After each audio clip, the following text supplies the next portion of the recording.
Bu görmüş olduğunuz araba Türkiye'de hiç satılmadı. Bakalım Türkiye'de satılmamasının sebebi ne? Mazda CX-90'la bugün beraberiz.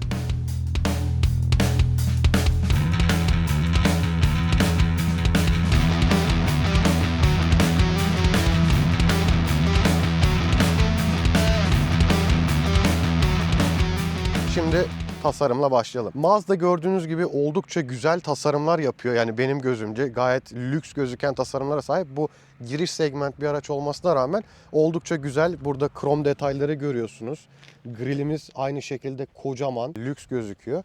Bu Mazda logosunun altında aynı Mercedes modellerinde olduğu gibi sensörler saklı ve burada kameramız da var. Opsiyonlara birazdan geleceğiz. Ön tasarım bu şekilde şık bir tasarım. Sinyaller burada yanıyor. Burada bir farınız var. Oldukça şık ön tasarıma sahip. Yan profilden baktığımızda tabii bu CX modeli yani yükseltilmiş model, crossover hatta SUV diyebileceğiniz model olduğu için burada plastik parçalara görüyorsunuz. Plastik dodikler bu şekilde gidiyor. Biraz daha arazi odaklı kullanılabilsin diye. Güzel bir jantlarımız var. Kış lastiklerimiz üzerinde. Profilden baktığınızda Mazda 3'ü andırıyor fakat şu arkada bir tık değişiklik var. Bir de tabii bir tık daha yüksek yerden. Bu arada yerden yüksekliği 175 mm yani 17,5 santim. Gayet güzel bir yüksekliğe sahip. Gördüğünüz gibi anahtarsız giriş çalışması var. Kapılar bu şekilde açılıyor. Tabii iç mekana gelmeden önce bir arka tasarıma doğru yavaştan geçelim. Görmüş olduğunuz gibi çok güzel böyle aerodinamik bir stop lambaları var burada. Sanki böyle kanatmış gibi gözüküyor. Gerçekten şık tasarım. Mazda tasarım konusunda gerçekten iyi. Türkiye'de neden satılmıyor? Oraya geleceğiz birazdan. Görmüş olduğunuz gibi arka tasarım. Arkası önü kadar vurucu değil. Yani şu full plastik tampon tabi arazi odaklı gidebilsin diye full plastik tercih etmişler. Ama birazcık kötü gözüküyor. Tabi çiftli egzoz çıkışı. Gücüne birazdan geleceğim. Çiftli egzoz çıkışı var ama ona geleceğiz şimdi. Burada bagajımızı açalım. Bu arada anahtarsız giriş çalıştırma var. Bagajımız şu şekilde 430 litreye sahip. Gayet yeterli aslında baktığınızda yani günlük kullanım için. Alt tarafı da var böyle stepnesi. Günlük kullanım için yeterli bir bagajı var. Koltuklar da yatırıldığında sanırsam 1400 ya da 1500 litrelere geliyor. Günlük kullanım için gayet yeterli bir bagajı var. Eşik burası çok yüksek değil.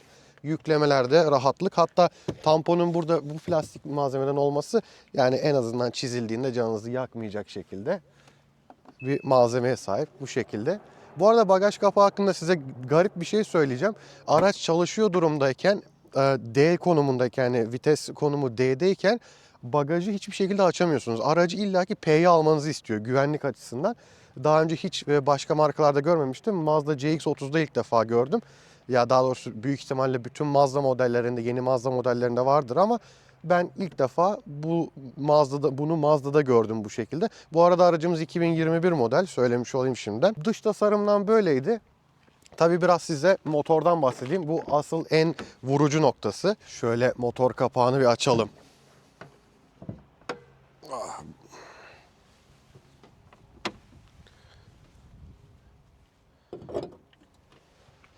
Tabii amortisör olsun isterdik ama fiyatına göre baktığınızda bence olmaması, bu kadar opsiyon içerisinde bunun olmaması bence göz ardı edilebilecek şekilde.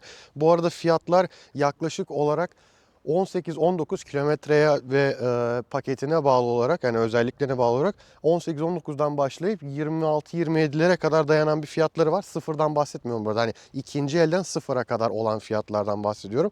Sıfırı hakkında bir bilgim yok. Kusuruma bakmayın. Kaputun altında görmüş olduğunuz gibi tertemiz Japonların çok iyi yaptığı motorlardan birisi var. 2 litre. Bu araç atmosferik yani Mazda'da aslında çoğu atmosferik. İşte Türkiye'ye gelmeme sebeplerinden birisi bu. 2 litre motor vergi avantajı sağlamadığı için Türkiye'de hiçbir şekilde kurtarmıyor. Çünkü bu motor sadece ve sadece 122 beygir üretiyor. Yani aslında baktığınızda performans odaklı değil daha çok konfor ve verimlilik odaklı. Bu motorun sıkıştırma oranı 13,1 yani normal araçlardan çok daha yüksek. O yüzden çok daha verimli ve dizel gibi çalışabiliyor. Ve hiçbir yerde bulunmayan aslında Mazda'nın da söylemediği bir özelliği var. Aslında bu araç bir mild hibrit yani mild hibrit ama 24 volt mimarisine sahip. Çok küçük yardımlar ediyor. Hiçbir şekilde bunu fark etmiyorsunuz bile. Ama dediğim gibi bu motor atmosferik 2 litre 122 beygir. Bu arada bu araç 4 çeker. 11.5 saniyede 0-100'ü var. Kağıt üzerinde evet çok düşük gözüküyor veriler ama sürüşte bambaşka hissediyorsunuz. Bu motor tamamen verimlilik odaklı. Yeterli mi değil mi onu sürüşte değineceğiz hep beraber. Bir de bu motorun başka modelleri de var. 16 bölü 1 sıkıştırma oranına sahip olan modeli var. O da 180 beygir güce sahip. O önden çeker bir model. Yine turbo yok. Tamamen Mazda burada sıkıştırma oranıyla devir çevirdikçe size güç veriyor. Bu arada aracın torku 218 Nm olması gerekiyor. Tabii içeriye ilk girdiğinizde sizi karşılayan şeyi söyleyeyim. Her yer deri. Yani direksiyonunuz deri, üst konsolunuz deri. Yani bu premium sınıf markalarda karşılaştığımız özellikler. Şuraları deri. Şurada yumuşak bir malzeme var. Şunlar yani deri değil ama derimsi bir hissiyat var. Fakat buralar deri. Koltuklarımız deri. Koltuklar komple elektrikli ve hafızalı koltuklar. Tabii 360 derece görüş kamerası, işte bir sürü koruma sistemleri, adaptif cruise kontrolü, güvenlik sistemlerinin hepsini bu araç barındırıyor. İşte start stopundan tut yani her şey var. 360 derece kamera, Apple CarPlay, Android Auto kablosuz bir şekilde bağlanabiliyor. Ekranımız tabii ki şöyle biraz da böyle siyah temalarla, daha çok siyah temalar kullanılmış. Fakat şurada şöyle bir yaklaşabilirseniz kamerayla. Bakın şurada, ben kamerayı devralıyorum. Gördüğünüz gibi şurada bakın su detayında su dalgalanıyor.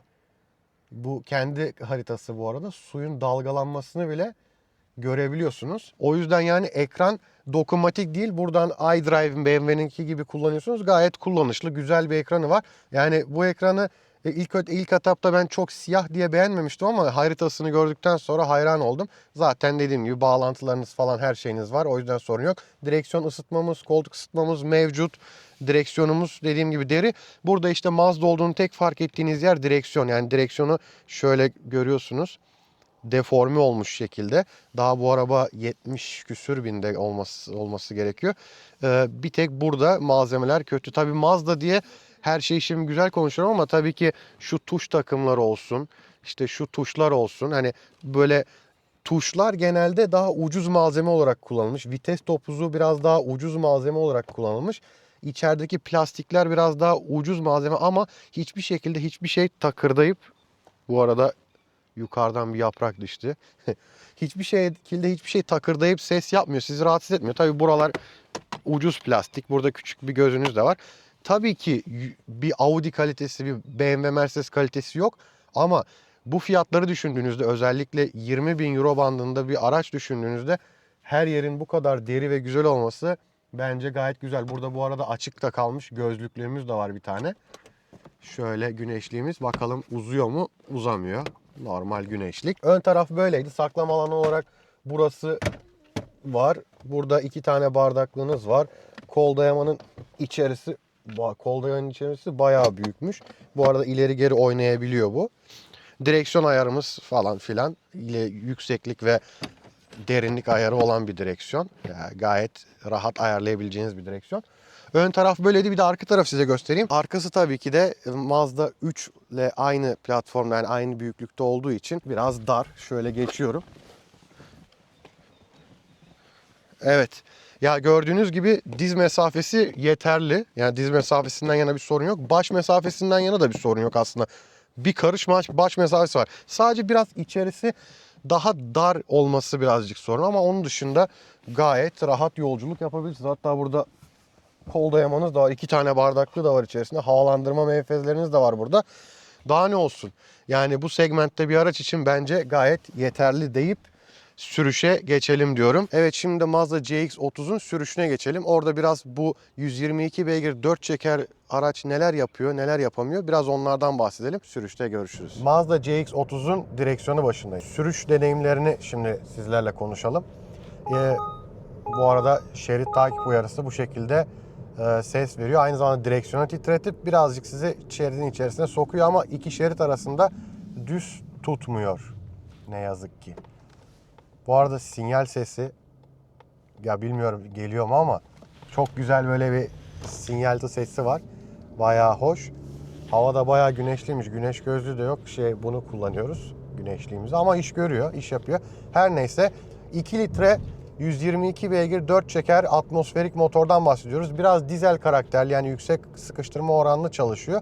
Daha çok verimlilik odaklı bir motor. 218 Nm'de torku var. Tork da çok yüksek değil çünkü herhangi bir turbo yok. Ama şöyle söyleyeyim, bu araç devrini aldığı zaman gayet güzel ilerleyebiliyor. Tabii ki çok büyük bir şey beklemenize gerek yok ama devrini aldığında gayet de güzel ilerleyebiliyor.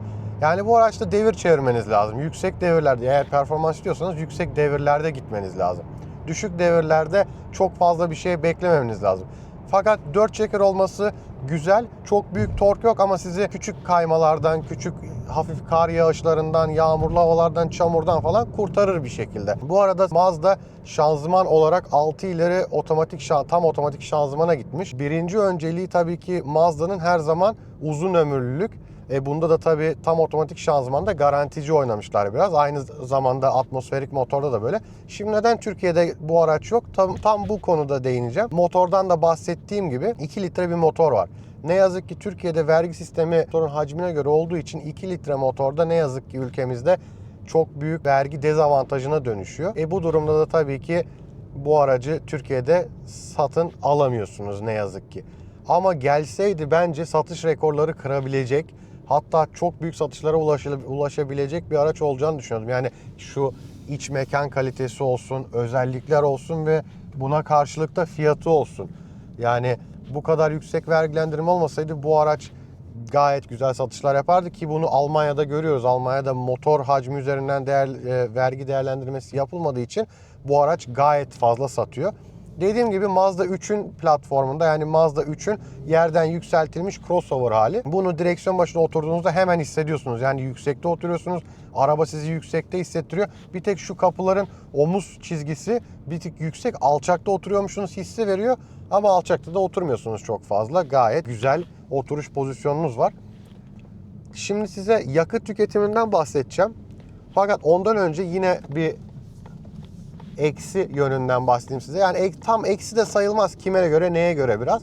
48 litre yakıt depomuz var. Bu yakıt deposu uzun yolda biraz üzebiliyor. Uzun yolda daha fazla benzin almak, daha sık benzin almak zorunda kalıyorsunuz. Bu birazcık üzebilir sizi. 48 litre depo fakat yakıt tüketimi işte burada 2 litre olmasına rağmen az yaktığını görebilirsiniz. İşte burada tam verimlilik devreye giriyor. 2 litre motorda şu an benim önümde gösterilen yakıt tüketimi ama çok önceden sıfırlanmış 7.9 ki bu bile 2 litre bir motor için gayet makulken normaldeki kağıttaki verileri bu aracın 6 litre 6.5 litrelerde geziyor karma tüketimde. Uzun yolda 5.5 diyor ama tabii ki bunlar gerçekçi değerler değil. Uzun yolda 6-6.5 yakıyor. Şehir içerisinde 7.5. Karma tüketimde normalde 6-8-7-2 civarında olması lazım. Bu babamın aracı bu arada. Babam biraz kısa mesafe gidip biraz da yüksek bastığı için büyük ihtimalle aracın şu an yakıt tüketimi çok uzun süreli yakıt tüketimi bu arada 7.9 olarak gözüküyor. Ses sistemi bu arada Bose hafızalı elektrikli koltuklarımız var.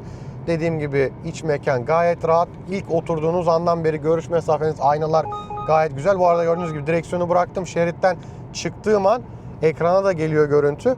Hemen beni içeri attı ve uyardı. Sürücü koruma sistemleri gayet iyi çalışıyor bu arada. Her şey tip top kararınca. Bu arada ilk defa gördüğüm bir şey söyleyeceğim size. Normalde vitesi R'ye aldığınızda sağ ayna jantı çizmeyin diye aşağı iner. Bu çoğu arabada bu özellik vardır. Fakat Mazda'da seçenek olarak sol aynayı seçtiğinizde sol ayna da aşağı iniyor. Bu daha önce görmediğim bir özellik. Yani Alman araçlarında daha önce karşılaşmadığım bir şeydi. Bunu Mazda iyi yapmış. Head-up display'imiz var bu arada. Gayet güzel, dolu bir araç. Dolu olmasına rağmen de fiyatı uygun bir araç kendisi. Kısacası Mazda'nın sürüşünden anlatacaklarım böyleydi. Dediğim gibi verimlilik odaklı bir motor. Performans isterseniz çok bir şey beklemenize gerek yok. Ama yine de kötü değil. 11.5 saniye 0-100 bence gayet ideal. Gündelik kullanım için gayet yeterli bir güce sahip. 4 çeker olması artı, mecbur değilsiniz 4 çeker almaya. Olduğu zaman tabii ki ekstra bir artısı var. Full paket her şey içerisinde gayet rahat, konforlu hissettiriyor.